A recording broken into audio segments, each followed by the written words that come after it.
زموږ علماو پر دې باندې بیخي ډېر کار کړی دی د ترجمې لپاره، خاص کر د ځوانانو لپاره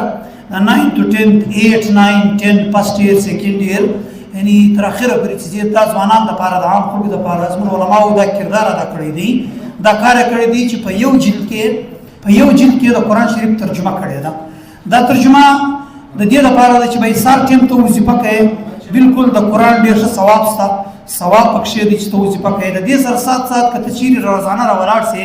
دا نن تفسیر چې کوم دی دا تفسیر دا موږ ته درکوو. د دې طریقه کار به سره کوي، طریقه کار به دا وي چې سار ټیم چې د قرآن شریف وظیفه کوي یو 10 منټه قرآن شریف وظیفه وکړه، 10 منټه قرآن په ترجمه وګوره چې څه د قرآن وایي، څه د خدای کې زموږ ته وایي څه. تر څو پورې موږ د قرآن په ترجمه نه یې کتلی، زموږ ژوند به بالکل دغه رقمي. موږ صرف د دې مقصد دپاره نن دا قرآن شریفونه چې کوم تقسیمیږي منصور فاونډیشن راوړي دي، دا صرف د دې لپاره دي چې ځوانان خلک د قرآن په قرآن باندې عمل وکړي. د عمل لپاره ضروري شی دا دی چې د ترجمې والا قرآن